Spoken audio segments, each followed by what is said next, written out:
ইসলামটাকে বুঝুন। ইসলাম নবীজি সাল্লাল্লাহু আলাইহি ওয়াসাল্লাম যেটা এনে দিয়েছে আমরা কি তার উপরে ঠিক আছে?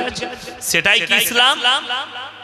আজকে আপনি তাকিয়ে দেখুন গোটা পৃথিবী জুড়ে, গোটা পৃথিবী জুড়ে আপনি বুঝতে পারবেন। আপনাকে পৃথিবী যেতে হবে না, আপনাকে গোটা ভারতে যেতে হবে না। পশ্চিম বাংলায় 3.5 কোটি মুসলমান থাকলে 1.5 কোটি মুসলমানই তাদের ঈমান আছে কিনা সন্দেহ আছে। আর 50 কোটি তো কাফের হয়ে আছে, কাফের। যদি বলেন কেন, আমার কাছে এত দলিল আছে, আপনাকে ঢেকে দেবো দলিল, আপনার চোখ দিয়ে পানি পড়বে, এত দলিল আছে। মুসলমান হওয়ার জন্য মুখে দাবি করাটা যথেষ্ট নয়, মুখে বলে দেওয়াটা যথেষ্ট নয়। আমাকে যদি জিজ্ঞেস করেন আমি মোল্লা শওকত সাহেবের ছেলে, বলে দিলাম। কিন্তু আমি যদি অপকর্ম করে বেড়াই, আমার বাবার বদনাম হবে না? হবে না? কথা বুঝতে পারছেন? আচ্ছা, এই জামাটা সাদা না কালো? কথা বলে সাদা। এই জামায় দাগ লাগলে দেখা যাবে না? যাবে। কালো জামায় দাগ লাগলে দেখা যাবে না। খুব সাবধান। একটা দাড়িওয়ালা, একটা টুপিওয়ালা, একটা মৌলবি, একটা আলেম, একটা হুজুর, তার পাটা পড়লে মেপে পড়তে হবে। কেন? ইয়াসিনের গায়ে দাগটা লাগলে দেখা যাবে। ইয়াসিন যদি মদ পান করে হাইলাইট হবে মৌলবি শওকত সাহেবের ছেলে মৌলবি ইয়াসিন মদ পান করেছে। কিন্তু একটা মাতাল, সে যদি রোজ মদ পান করে, তার কোনো আলোচনা সমাজে হয় না। ঠিক বললাম না ভুল বললাম? কোনো কেন? কালো জামা, তার গায়ে দাগ লাগলেও দেখা যাবে না। সে তো মাতাল, সে তো গাঁজাখোর, সে তো বদ্দিন, তার কাছে দিন। কিন্তু একটা দিনদার লোকের, ওই জন্য যারা মুহাম্মদ সাল্লাল্লাহু আলাইহি সাল্লাম, একজন উত্তর প্রদেশের রাজনীতিবিদ, নামটা জানি না কি, ভাটারিয়া নাম, তিনি বললেন, তিনি একটা মানে আর কি মঞ্চে বলছেন, मीडियाদের मंच, बोले मैं तो दुनिया का सबसे बड़ा धर्मी और सबसे बड़ा मैसेंजर और सबसे बड़ा महापुरुष अगर किसी को मानता हूं तो वो हजरत मोहम्मद सल्लल्लाहु अलैहि वसल्लम है। जोरे बोलুন সুবহানাল্লাহ। এটা কোনো মুসলিম মৌলবীর ভাষা নয়, আমাদের ভাষা নয়। কি ভাটারিয়া নাম, মুখে দাঁড়িয়ে আছে উত্তর প্রদেশের, হয়তো আখলেস সরকারের কোন আখলেস যাদবের দলের কোন লোক নেতা হবে। তিনার মুখে আমি মিডিয়াতে মোবাইলে দেখছিলাম, तो তিনি বললেন যে मैं तो सबसे महापुरुष अगर किसी को मानता हूं तो वो मोहम्मद सल्लल्लाहु अलैहि वसल्लम। क्यों? उन्होंने जानवर को इंसान बनाया, लोगों को राह दिखाया, लोगों को हक दिलाया, गरीबों को अपना हक दिलाया और लोगों को अच्छे राह पर चलाया। और बाकी तो हमारे देश में ये बाबा लोग, ये पखंडी लोग, ये तो कौम को खत्म कर रहे हैं, कौम के शेष को। आज के देखे আমরা বললে খারাপ, কালকে যদি ইউটিউবাররা ছাড়ে জলসাটা, কিছু লোক গালি দিবে, এতে আমার কোনো যায় আসে না। দেখুন, আমরা সবাই মুহাম্মদ সাল্লাল্লাহু আলাইহি সাল্লামকে ভালোবাসি না? বাসি। একটা লোক বললে আমি মুহাম্মদ সাল্লাল্লাহু আলাইহি সাল্লামকে ভালোবাসি, কিন্তু সে গাঁজা খায়, তার ভালোবাসার আর দাম আছে? কথা বলবেন ভালো করে। সেই লোক গুটকা খায়, ভালোবাসার কোনো দাম আছে? সে জীবনে নামাজ পড়ে না, জুম্মাটাও পড়ে না, তার ভালোবাসার কোনো দাম আছে? দাম। ওই জন্য আপনি মুহাম্মদ সাল্লাল্লাহু আলাইহি সাল্লামকে ভালোবাসবেন, তার বাহ্যিক থেকে ভেতর পর্যন্ত প্রকাশ পেতে হবে। একটা দাড়িওয়ালা লোক, আমি আমার মোবাইলে ঘটনাটা আছে, আজকে বলতে হচ্ছে একটা কারণে। আমি মুর্শিদাবাদ আপনার দমকলের কাছে জালসায় যাচ্ছি, তো দৌলতাবাদ বলে একটা বাজার আছে, ওখানে বিখ্যাত ঝুড়ির দই পাওয়া যায়। আমার একজন চাচা আছেন, খুনিয়াপুর মাদ্রাসার মেম্বার, জুনিয়র চাচা। ও ওনার বাড়িতে গেলেই পায়েস খাওয়ায়, ওই ঝুড়ির দই খাওয়ায়, আশ্চর্য দই ঝুড়িতে বসায় দইটা, ওই দই পশ্চিমবাংলার কোথাও নেই। তো ওই বাজারে আমি একটা চায়ের দোকানে বললাম মাথাটা ধরেছে, একটু চা খাবো, ড্রাইভারকে বললাম গাড়িটা দাঁড় করা। তো সামনে নিয়ে গেল, আমি নামলাম, চায়ের দোকানে গেলাম, সব লুঙ্গি পরে দাড়ি চাচা মালগুলো বসে আছে, বিড়ি খোর গুটকা খোর বসে আছে। আমি ঢুকলাম চায়ের দোকানে, বললাম ভাই 3টে চা বানাও। একটা মুর্শিদাবাদের লোক কি বলছে জানেন, আপনি কি মলি সাহেব নাকি? আমি বললাম মনে তো হচ্ছে তাই, জলসায় যাচ্ছে। বলছে আপনি মলি সাহেব মানুষ, সালাম দিলেন। আমরা দুবো কি করবে, দেখি বোঝা যাচ্ছে না, লেভেল নাই, তো বিনা লেভেলের মার। কথাটা বুঝতে পেরেছেন না? আমরা আমার লেভেল আছে না, নাই, মাথায় টুপি আছে, পাঞ্জাবি আছে, মুখে দাড়ি আছে, যখন একটা বেদাড়িওয়ালা বুঝতে পারবে এটা মুসলমান, ভাববে না কথা বলে, যখন আমার দাড়ি আছে। মলি সাহেব ভাবতে হবে না এই লোকটা মুসলমান, যখন দাড়ি আছে, মাথায় টুপি আছে। আমরা তোরা সালাম দিলি না। একজন কি বলছে জানেন, আবে বক্তার সঙ্গে পারবি না। আমি পারবি না নয়, আমি হক বলছি, তুমি না বলছো। তোমাকে দেখে বোঝা যাচ্ছে না তুমি ঈমানওয়ালা না বেঈমান, তুমি মুসলিম না অমুসলিম। আমি একটা অমুসলিমকে গায়ের জোরে সালাম দিলে অপরাধ হবে না? হবে না? হবে। সে নারাজ হতে পারে, সে কষ্ট পেতে পারে, সে রাগ করতে পারে, স্বাভাবিক তার রাগ করাটা। কেন? আমি একটা অমুসলিমকে সালাম দিই, কিন্তু একটা দাড়িওয়ালা বসে আছে, একটা টুপিওয়ালা বসে আছে, সেখানে যদি আমি সালাম না দিই আমি ইয়াসিন অপরাধী। কিন্তু আমি তো চিনতেই পাচ্ছি না মালটা কোথাকা, কোন দিকের মাল চেনা যাচ্ছে না, সালাম দেবো কি করে? এই মুসলমান দাবি করছে, এই নিজেকে রাসূলের উম্মত দাবি করছে, অথচ বলছে আমি মুহাম্মদ সাল্লাল্লাহু আলাইহি সাল্লামকে ভালোবাসি। ভালোবাসার নাম এটা? হাদিস শোনাবো, আল্লাহর রাসূল সাল্লাল্লাহু আলাইহি সাল্লামের হাদিস, যার নামাজ নেই তার মধ্যে ইসলাম নেই। যার নামাজ নেই তার মধ্যে কি নেই? ইসলাম। এখন বর্তমানে এই আমাদের দেশে দেখবেন 12ই রবিউল আউয়াল পালন হয় না? ঝান্ডা নিয়ে কিছু ছেলে বেরোয়, কিন্তু এক ওয়াক্তের নামাজ তারা পড়ে না। ঠিক বললাম না? 100টা ছেলে বেরুলে 95টা বেনামাজি মাল। এখন দেখেন আই লাভ মুহাম্মদ একটা চলছে, ভারতে চলছে না? চলেনি। আমি ওই প্রসঙ্গ বলতে যাচ্ছি না। মুহাম্মদ সাল্লাল্লাহু আলাইহি সাল্লামকে ভালোবাসা আলাদা, বাহ্যিক আলাদা, ভেতর আলাদা, মুহাম্মদ আলাদা। মুখে যদি আই লাভ মুহাম্মদ বলি আর আমি গাঁজা তলায় বসে থাকি, টাসের তলায় বসে থাকি, জুয়াতে বসে থাকি, আর আমার নামাজ জিন্দেগিতে নেই, আল্লাহর কসম করে বলছি এদের থেকে বড় ধোঁকাবাজ, এদের থেকে বড় প্রতারক, এদের থেকে বড় রাসূলের দুশমন পৃথিবীতে আর কেউ। যদি বলেন কেন, প্রমাণ দিচ্ছি। যার নামাজ নেই তার ইসলাম নেই। এক শ্রেণীর বেনামাজি তারা জাহান্নামে যাবে একটা কারণে। কি কারণে? দেখবেন এই কিছু ছেলে মুখে বলে মুহাম্মদকে ভালোবাসি, আই আই মুহাম্মদ, এই লা ইলাহা ইল্লাল্লাহ, ঝান্ডা নিয়ে বেরিয়ে গেল 12ই রবিউল আউয়াল, মুহররমের দিনে লাঠি নিয়ে বেরিয়ে গেল, দিয়ে বলে আমি নবীকে ভালোবাসি, মুহাম্মদকে ভালোবাসি, আর আমাদেরকে বলছে এটা রাসূলের দুশমন, এরা আশিকে রাসূলুল্লাহ। কিন্তু ও নামাজ পড়ে না, রোজা রাখে না, গাঁজা খায়, মদ খায়, লাঠি খেলে, গান বাজনা করে, বলছে আমি আশিকে রাসূল। প্রমাণ দিই, আপনি অবাক হবেন। কিছু ছেলে আছে নামাজিকে দেখলে কিংবা নামাজিরা তাদেরকে নামাজের দাওয়াত দিলে কি বলে জানে, নামাজ না পড়তে পারি, গ্রামে আমার ঈমানটা ভালো আছে। এরকম আমরা গ্রামে খুঁজবেন, চায়ের দোকানে পাবেন কিছু লোক আছে নামাজ পড়ি না, কিন্তু আমার মতো ভালো লোক পাবি না, আমার ঈমানটাই ঠিক আছে। কোরআন খুলে কিয়ামতের দিনে দুটো রাস্তা, একটাই জাহান্নামীরা প্রবেশ করবে আল্লাহর আদেশে, একটাই জান্নাতে জান্নাতীরা যাবে। কোরআনে আছে ফি জান্নাতি ইয়াতাসাআলুনা আনিল মুজরিমিনা মা সালাকাকুম ফি সাকার।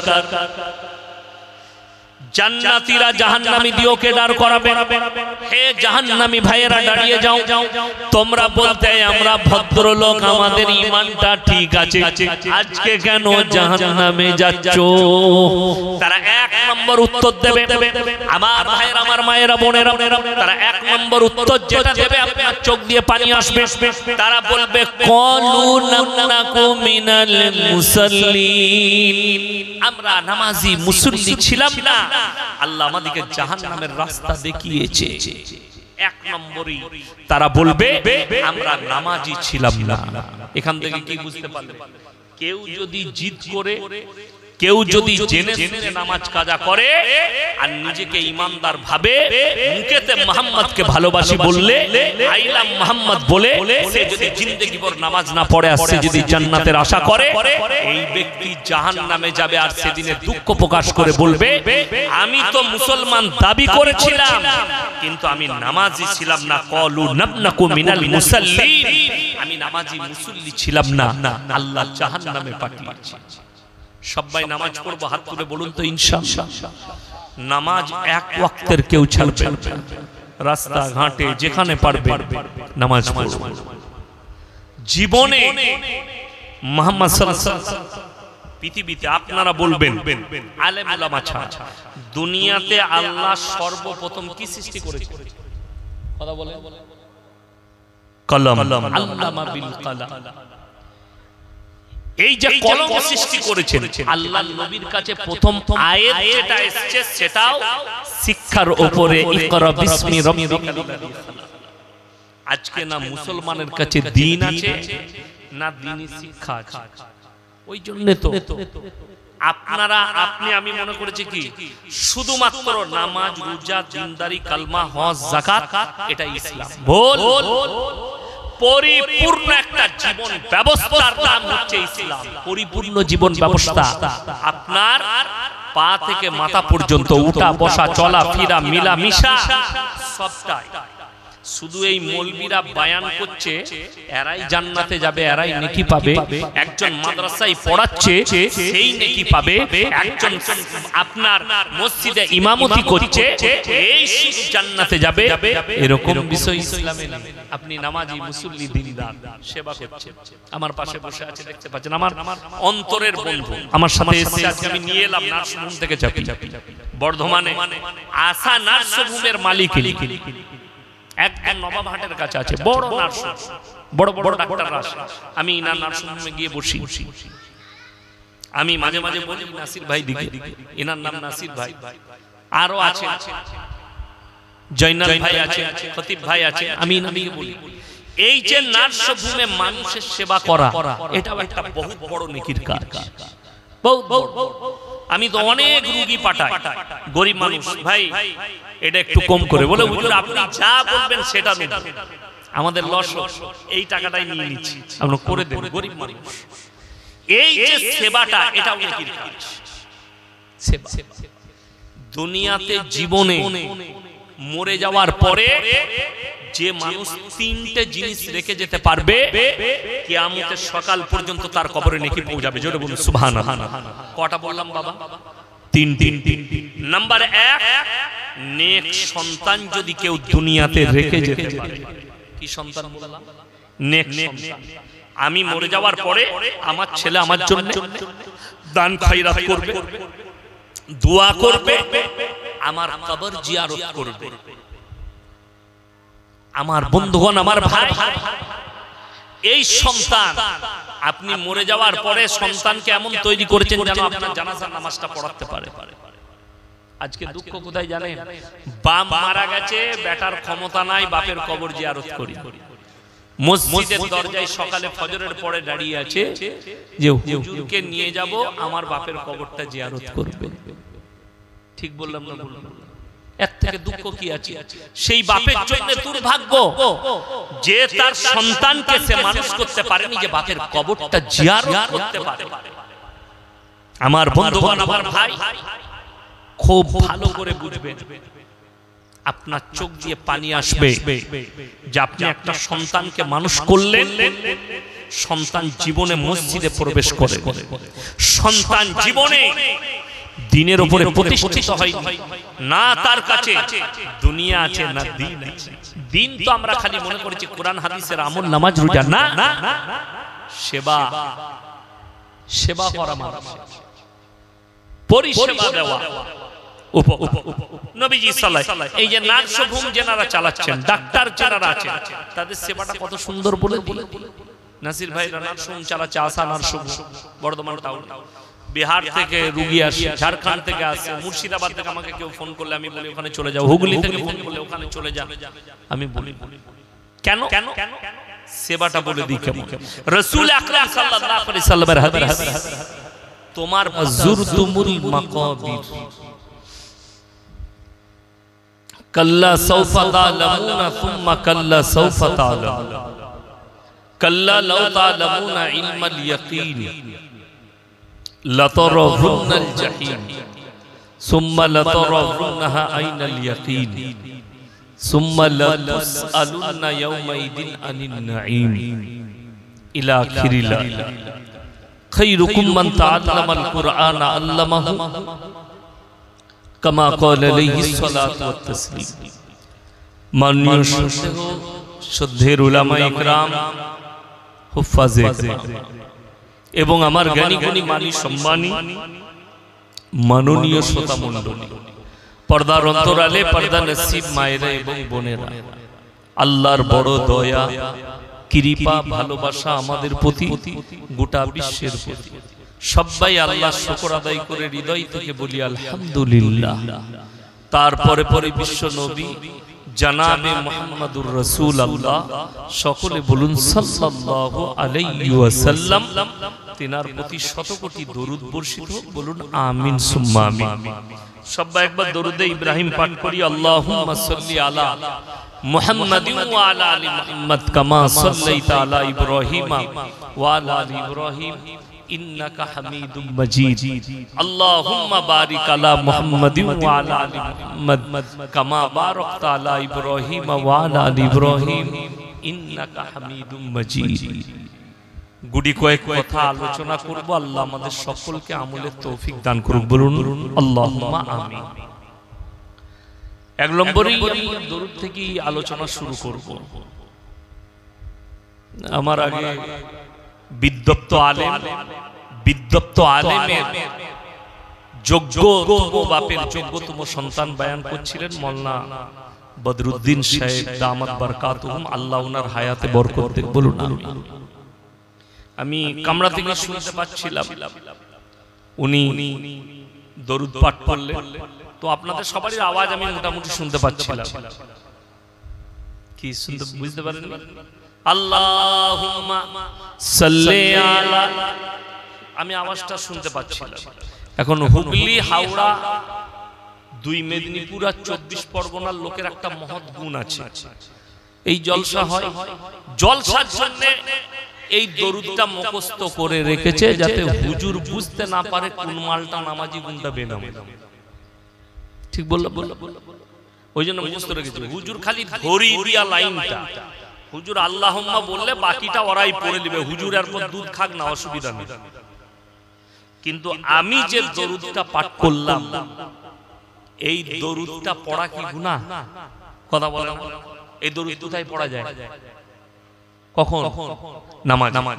বদরুদ্দিন ভাই সাহেব মনে হয় এখনো নাস্তা করছেন, ওনাকে গিয়ে জিজ্ঞেস করুন ইয়াসিন সাহেব এই দরুদটা পাঠ করলো জলসাতে, এই দরুদটা পাঠ করলে কি গুনাহ হবে? যদি বলে দেয় এটা পড়া যাবে না, আল্লাহর কসম খেয়ে বলছি, ক্যামেরা চলছে, ইস্তেগফার করে বাড়ি যাবে। আপনাকে বলবে ইয়াসিন যেটা পড়েছে ওটাই উত্তম সবথেকে দরুদ। কষ্টটা একটাই, নামাজ পড়ুক আর না পড়ুক, হুজুর খালি লাইন ধরাবে, ওরা চালাবে। হুজুর আর বুঝতে পারবে না কোনটা বেনামাজি আর কোনটা নামাজি। দাও দিবে কি করে? হুজুর তো মনে করলে সবগুলোই আউলিয়া। কথাটা বুঝতে পারেন? আর আপনাকে দুঃখের কথা কি বলবো, আমাদের দেশে জলসা হয়, 100টা জলসার মধ্যে 95টা জলসা কমিটি বেনামাজি, নামাজি পড়ে না, খালি জলসা দেয় বসে বসে। আমি বলি রাগ করবে, এতে আমার যদি মনে করে তাহলে একে আর দাওয়াত দেয়া যাবে না, তুমি দাও না। কিন্তু আমার আজ থেকে জলসা স্টার, রোজার আগে পর্যন্ত একদিনও খালি নেই। জানি না কারা দাওয়াত দিচ্ছে, তুমি দিচ্ছ না কিন্তু আর কেউ দিচ্ছে। হক শোনার মানুষের কথা থাকতে হবে। ওই জন্য একটা একটা করে বলবো, কোরআন হাদিস থেকে বলবো, আমরা আমল করব, বলুন ইনশাআল্লাহ। দেখুন নবীজি সাল্লাল্লাহু আলাইহি সাল্লাম যে ইসলামটা আমাদেরকে এনে দিলেন, যেটার প্রচার করলেন সত্যিকারই কি আমরা সেই ইসলামের প্রচারক এবং তার মধ্যে দাখিল আছি? আজকে ওইটাই একটু আলোচনা করব যে আমি তো নিজেকে মুসলমান দাবি করছি, মুহাম্মদ সাল্লাল্লাহু আলাইহি ওয়াসাল্লামের উম্মত দাবি করছি, তো উম্মত দাবি করলে আমার কাজ কি? নাম্বার 1 হচ্ছে কোরআনে আছে আমি মানুষকে পাঠিয়েছি প্রতিনিধি হিসাবে। ওয়াইজ ক্বালা রাব্বুকা লিল মালাইকাতি ইন্নী জাইলুন ফিল আরদি খলিফা। এই খলিফা শব্দের অর্থ হচ্ছে প্রতিনিধি, আর প্রতিনিধির আরেকটা বাংলা অর্থ হচ্ছে কথা বহনকারী। এখন কথাকে বহন করে মোবাইল, কথাকে বহন করে এখন মোবাইল। আর একটু আগের যুগে কে বহন করতো? চিঠি, খামের দ্বারা চিঠি যেত না পোস্টের মাধ্যমে। তার আগে রাজাদের কাছে তাদের একটা করে চিঠি বোয়াবার লোক ছিল, অমুক রাজার কাছে আমার বার্তাটা পৌঁছে দিয়েছো, লিখে দিয়ে দিতেন, পৌঁছে যেত। আল্লাহ তাআলা 1400 বছর আগে কোরআনে বললেন আমি মানুষকে তো হে নবী পাঠিয়েছি প্রচারের জন্য। কার প্রচার হবে? আল্লাহ তাআলার প্রচার।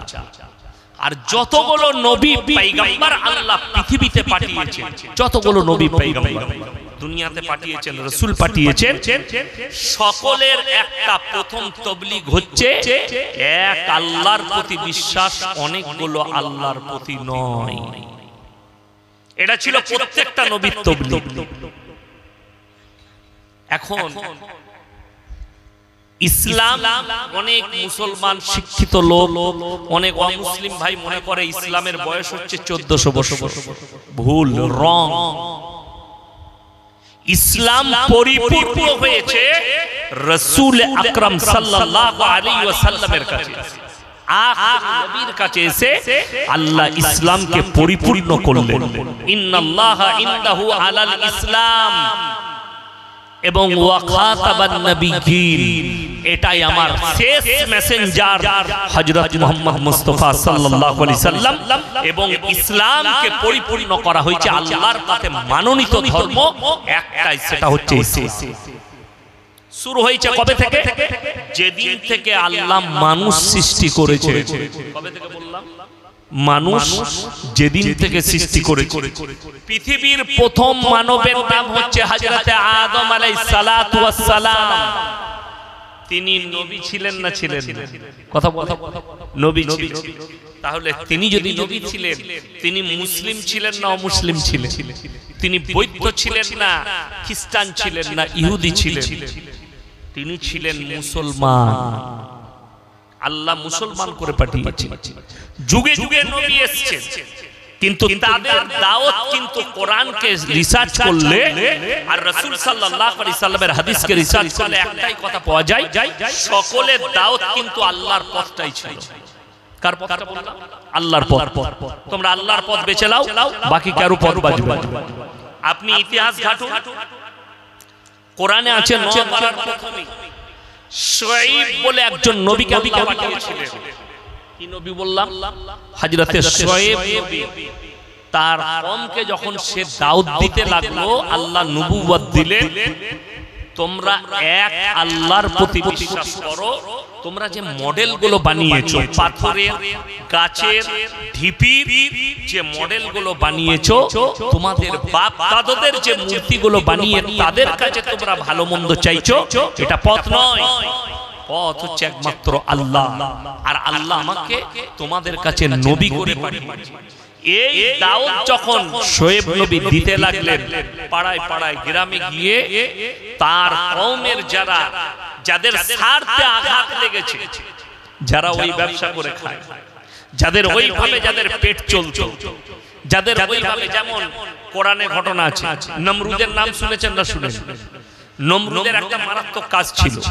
তার যে গার্ডেন ছিল, সেই গার্ডেনে ছোট মূর্তি, বড় মূর্তি, তার থেকে বড় অনেকগুলো ছোট বড় মূর্তি ছিল। কার? নমরুদের গার্ডেন। আর মানুষের যা কিছু হতো সেখানে গিয়ে প্রার্থনা করত, বড় মূর্তি যে ছিল সে বলছে কথা বলবো। মানুষের ধরলেন ছাগল হারিয়ে গেছে, পাড়ায় হয় না, হয় না, ছাগল হারিয়ে গেছে, এই গ্রামের লোকে ছাগল অমুক গ্রামের লোক পেয়েছে, আপনি খুঁজে পেলেন অমুকের বাড়িতে আমার ছাগলটা মনে হয় আছে, সে বললো না ভাই ছাগলটা আমার। বিচার এখন বিচার কোথায় হয়? পার্টির কাছে, তাই না? পার্টি অফিস আছে, পঞ্চায়েত আছে, থানা আছে, সেখানে বিচার হয়। তখন ছিল নমরুদের কাছে বিচার। ওই নমরুদ বলতো আমি কিছু বলবো না, মডেলের কাছে গিয়ে ওই বড় মূর্তিটাকে জিজ্ঞেস করো, ওই বলে দিবে। এখন বড় মূর্তির কাছে গিয়ে বলতো প্রভু মালটা কার, আর নমরুদ পেছন থেকে লুকিয়ে বলতো ওটা রাজ্য সরকারের। কথা বুঝতে পারেন কি বলতো? এটা রাজ্য সরকারের। আর এরা মনে করতো মূর্তিটাই কথা বলছে, কিন্তু ভেতর থেকে বলতো নমরুদ মালটা রাজ্য সরকারের, তোদের দুজনেরই লয়। এইভাবে মালগুলো কেড়ে নিত। রওয়ায়েতে আছে ইব্রাহিম আলাইহিস সালাতু ওয়াস সালাম সবারই হাত পা তো ভেঙেছিল, যেখানে দাঁড়িয়ে কথা বলতো নমরুদ ওই জায়গাটা ভেঙে দিয়েছে।